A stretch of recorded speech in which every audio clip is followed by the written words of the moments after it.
Assalamualaikum warahmatullahi wabarakatuh. Bismillahirrahmanirrahim. Para pelajar dan para pecinta ilmu biologi, alhamdulillah kita bertemu kembali dan kita masih mempelajari ilmu biologi dan kita akan meningkat, yaitu mempelajari struktur dan fungsi jaringan pada makhluk hidup. Dan pada bagian yang pertama ini kita akan mempelajari tentang jaringan pada tumbuhan. Dan fokus kita kali ini adalah macam-macam jaringan pada tumbuhan. Selamat belajar dan semoga sukses. Struktur dan fungsi jaringan. Jaringan pada makhluk hidup. Jaringan adalah sekumpulan sel-sel yang memiliki bentuk, susunan, dan fungsi yang sama. Umumnya dikenal dua tipe jaringan, yaitu jaringan sederhana dan jaringan kompleks. Jaringan sederhana adalah jaringan yang hanya tersusun atas satu tipe sel, sedangkan jaringan kompleks tersusun atas banyak tipe sel. Jaringan ini terdapat pada makhluk hidup, baik tumbuhan maupun hewan. Ilmu yang mempelajari tentang jaringan disebut histologi. Para pecinta biologi dan para pelajar, kita akan membicarakan yang pertama, yaitu jaringan pada tumbuhan. Macam-macam jaringan pada tumbuhan.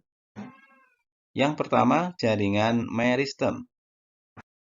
Yang kedua, jaringan epidermis. Yang ketiga, jaringan parenkim.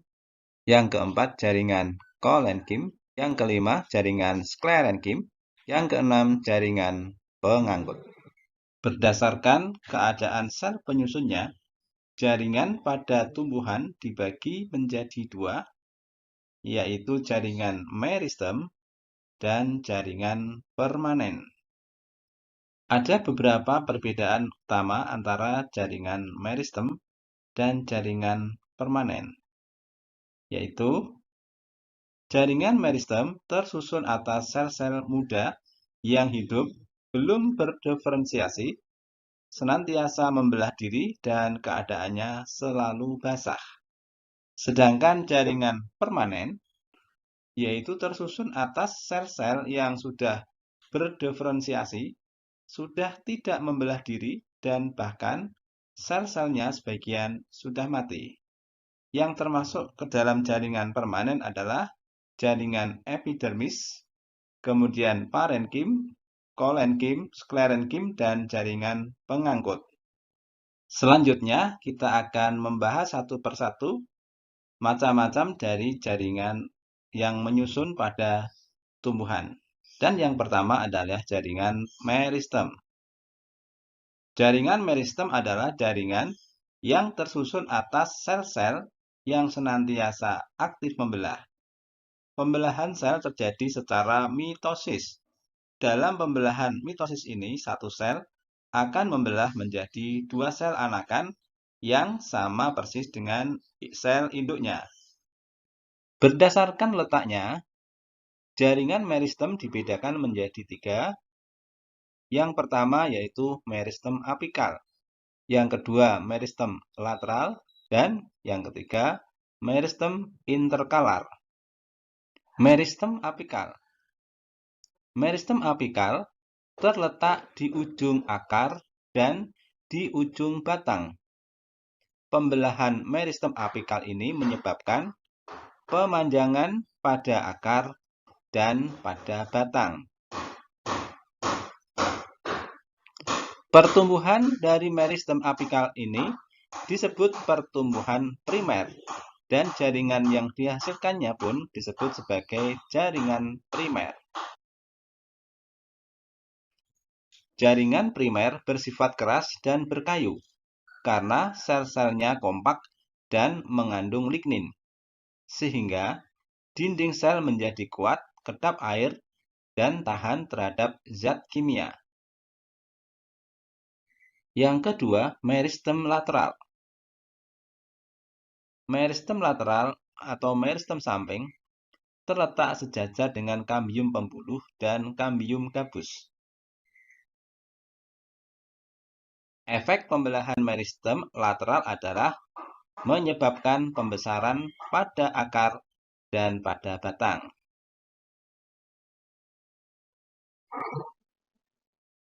Pertumbuhan yang dihasilkan oleh pembelahan meristem lateral disebut pembelahan sekunder dan jaringannya disebut jaringan sekunder.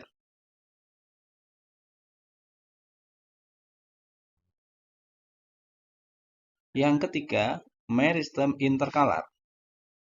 Meristem interkalar atau disebut juga sebagai meristem antara merupakan jaringan meristem yang terletak di antara jaringan-jaringan dewasa.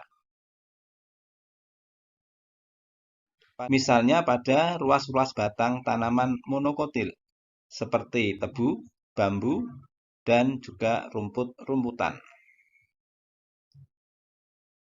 Sedangkan berdasarkan asalnya, jaringan meristem dibagi menjadi dua. Yang pertama adalah meristem primer, dan yang kedua adalah meristem sekunder. Meristem primer. Meristem primer yaitu berasal dari perkembangan sel-sel embrionik dan merupakan kelanjutan dari perkembangan embrio. Meristem primer bertanggung jawab pada pertumbuhan primer. Meristem sekunder. Meristem sekunder adalah meristem yang berasal dari perkembangan jaringan yang telah mengalami diferensiasi. Meristem sekunder bertanggung jawab pada pertumbuhan sekunder dan meristem sekunder adalah kambium. Jaringan epidermis.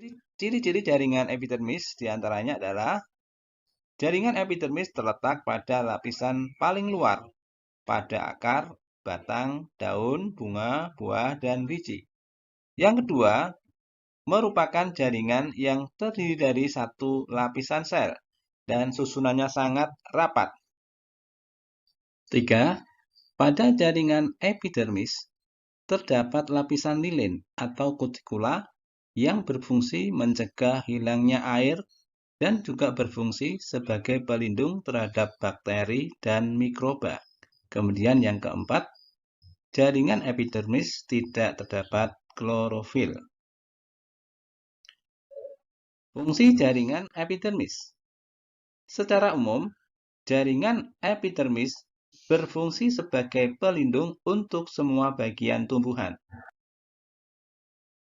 Yang kedua, jaringan epidermis bermodifikasi menjadi bentuk-bentuk tertentu dan berfungsi tertentu pula. Misalnya, stomata yang ada di permukaan bawah daun. Stomata ini berfungsi untuk pertukaran gas oksigen dan karbon dioksida. Kemudian, bulu-bulu akar berfungsi membantu dalam penyerapan air dan mineral. Kemudian pada tumbuhan yang berkayu yang telah tua, jaringan epidermis bermodifikasi menjadi jaringan gabus. Kemudian modifikasi lainnya adalah bentuk duri dan juga rambut-rambut yang berfungsi untuk perlindungan. Jaringan parenkim. Ciri-ciri jaringan parenkim yang pertama, merupakan jaringan dasar pada tumbuhan. Artinya, pada semua bagian tumbuhan terdapat jaringan parenkim. Kedua, tersusun atas sel-sel parenkim yang masih hidup berbentuk persegi banyak dan memiliki dinding yang tipis. Dalam keadaan luka, jaringan parenkim dapat berubah sifatnya menjadi meristematik, yaitu sel-selnya mampu membelah diri untuk menyembuhkan luka. Kemampuan ini disebabkan oleh adanya hormon traumalin atau asam traumalin. Fungsi jaringan parenkim. Secara umum, jaringan parenkim berfungsi untuk tempat menyimpan makanan. Yang kedua, untuk melakukan fotosintesis, yaitu secara khusus yang terdapat pada jaringan palisade dan jaringan bunga karang di daun. Yang ketiga, sebagai transportasi, yaitu yang terdapat pada xilem dan floem.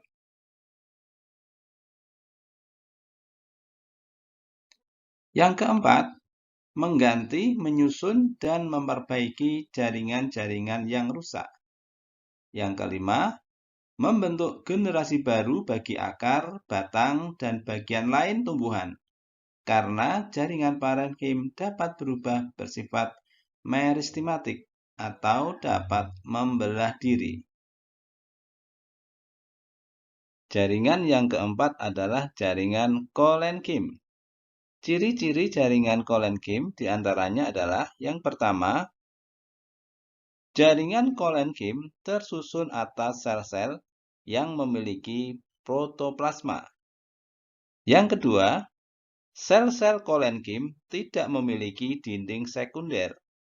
Dindingnya hanya berupa dinding primer yang lebih tipis dari jaringan parenkim.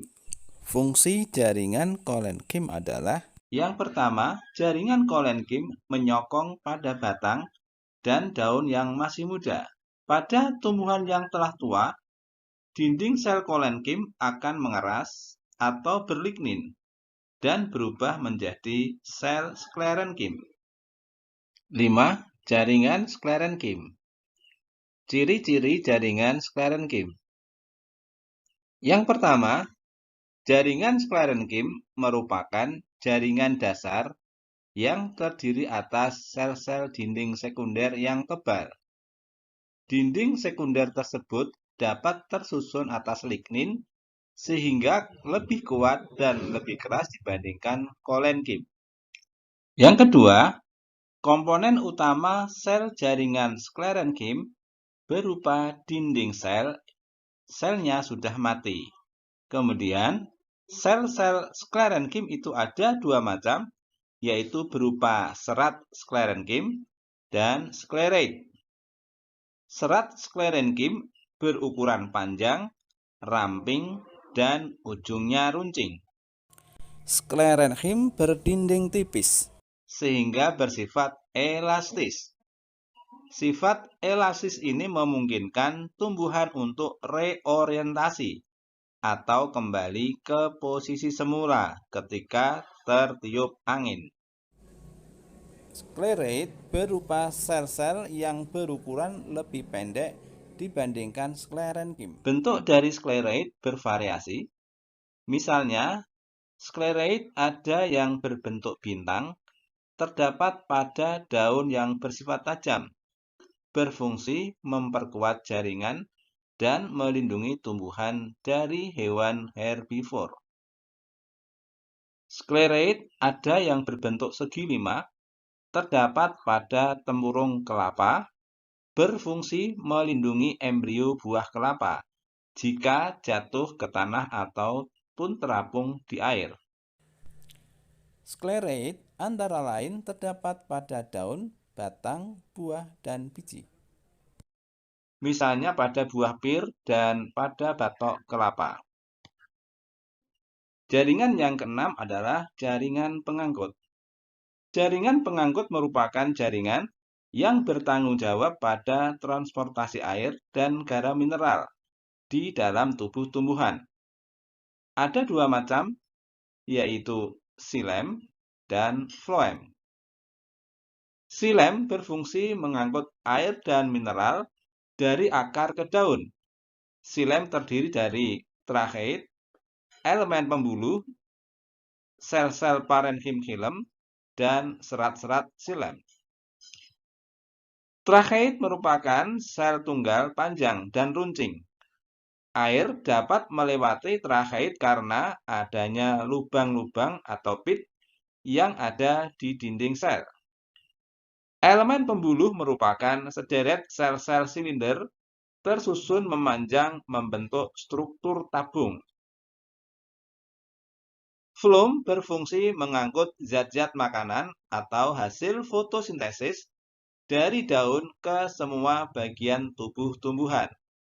Komponen floem terdiri dari komponen pembuluh tapis, sel-sel parenkim floem, serat-serat floem, dan papan atau lempeng tapis.